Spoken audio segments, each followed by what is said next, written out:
प्रिय छात्रों, हर वर्ष की तरह इस वर्ष भी मध्य प्रदेश में पर्यटन क्विज आयोजित की जा रही है और जिसकी लास्ट डेट कल तक थी। तो अगर आपका नाम पहुंचा दिया गया स्कूल के द्वारा तो आपको तैयारी भी करनी पड़ेगी।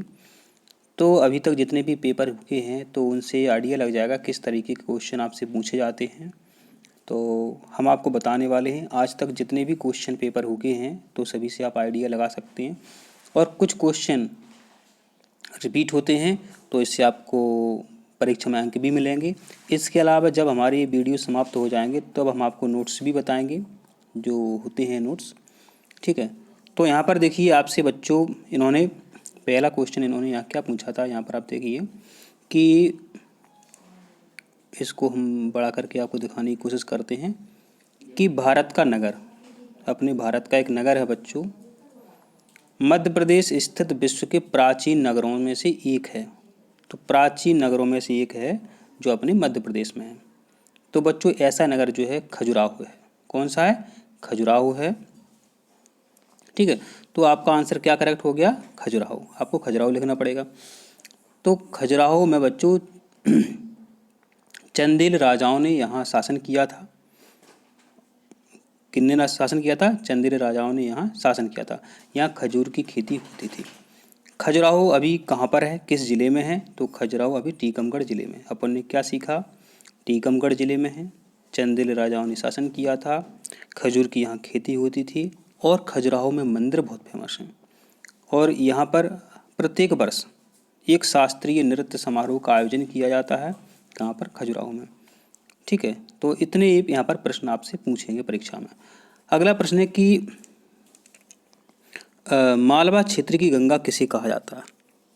तो यहाँ पर देखो, ये हमेशा प्रश्न आता है क्षेत्र की गंगा, भारत की गंगा, दक्षिण भारत की गंगा। ठीक है, तो अपन से पूछा है मालवा क्षेत्र की गंगा। तो मालवा का जो रीजन है बच्चों वो मालवा के पठार में आता है, उज्जैन तरफ ही पड़ता है अपना। तो छिप्रा है, छिप्रा नदी जो बच्चों मालवा की गंगा कहते हैं। ठीक है, अब ये भी पूछें कि मध्य प्रदेश की गंगा किसे कहते हैं? तब मध्य प्रदेश की गंगा बेतवा नदी को कहते हैं। बस इतना ही घुमाएंगे, कुछ भी नहीं करेंगे। मध्य प्रदेश की सबसे लंबी नदी कौन सी है? तो बता देना, नर्मदा नदी मध्य प्रदेश की सबसे लंबी नदी है। कहाँ से निकलती है? अमरकंटक से निकलती है। और जब आप ये पर्यटन क्विज जाते हैं तो कई बार आपको नर्मदा नदी जहाँ से निकलती है अमरकंटक से, वहाँ पर आपको घुमाने ले जाया जाता है। आपके मम्मी पापा को आपको इनाम भी मिलती है। ठीक है, तो नर्मदा नदी अमरकंटक से निकलती है तो वहाँ आपको घुमाने ले जाते हैं। तो कोशिश करें कि आपका इस पर्यटन क्विज में सिलेक्शन हो जावे। आपका अगला प्रश्न है कि मध्य प्रदेश का प्रथम जैव आरक्षित मंडल कहाँ है? तो मध्य प्रदेश का जो प्रथम जैव आरक्षित क्षेत्र है बच्चों, ये आपका पचमढ़ी है। कौन सा है? पचमढ़ी है। पचमढ़ी में बच्चों बहुत सारे पहाड़ हैं, पहाड़ बहुत ऊंचे लंबे। ठीक है, और यहाँ पर सर्वाधिक ऊंची चोटी भी है। मध्य प्रदेश के सर्वाधिक ऊंची चोटी कहाँ पे है? पचमढ़ी में है। इसको हिल्स स्टेशन भी नाम से जाना था। क्या कहते हैं? Hill station. कहाँ है अपने मध्य प्रदेश में बच्चों? तो जो अपना हिल स्टेशन है बच्चों ये अपना पचमढ़ी में है। और सबसे ऊंची चोटी का नाम पूछे पचमढ़ी का, कौन है? धूपगढ़ है। ठीक है, तो इससे यहाँ पर प्रश्न बनेंगे। अब प्रश्न है कि मध्य प्रदेश में जरदोजी कला किस स्थान की देन है? तो जरदोजी कला जो है अपने भोपाल की देन है। ठीक है, भोपाल की देन है। भोपाल में झीलों के नाम से भोपाल प्रसिद्ध है, झीलों का नगर बोलते हैं भोपाल को। तो यहाँ से प्रश्न आपसे बना सकते हैं। मध्य प्रदेश की सीमा है बच्चों उत्तर प्रदेश से पृथक करने वाली नदी आपसे पूछी है। तो जब आप झांसी तरफ जाएंगे तो आपको बेतवा नदी मिलेगी। बेतवा नदी मिलेगी, ये मध्य प्रदेश को उत्तर प्रदेश से अलग करती है। देखो अलग तो चंबल नदी भी करती है ना? सही बात है, क्योंकि देखो नहीं, चंबल नदी राजस्थान से अलग करती है। तो वो ये प्रश्न बना सकते हैं आपसे।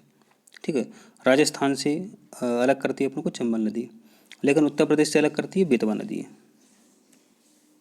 कितना बेहतरीन है, ये आपका प्रश्न था। उदयगिरी की गुफाएं पूछी हैं आपसे, ये बहुत इंपॉर्टेंट प्रश्न है। उदयगिरी की गुफाएं कहाँ पर मिलेंगी आपको? तो उदयगिरी की गुफाएं जो आपको बच्चों विदिशा में मिलती है। कहाँ मिलती हैं? उदयगिरी की गुफाएं बच्चों आपको विदिशा जिले में मिलती हैं।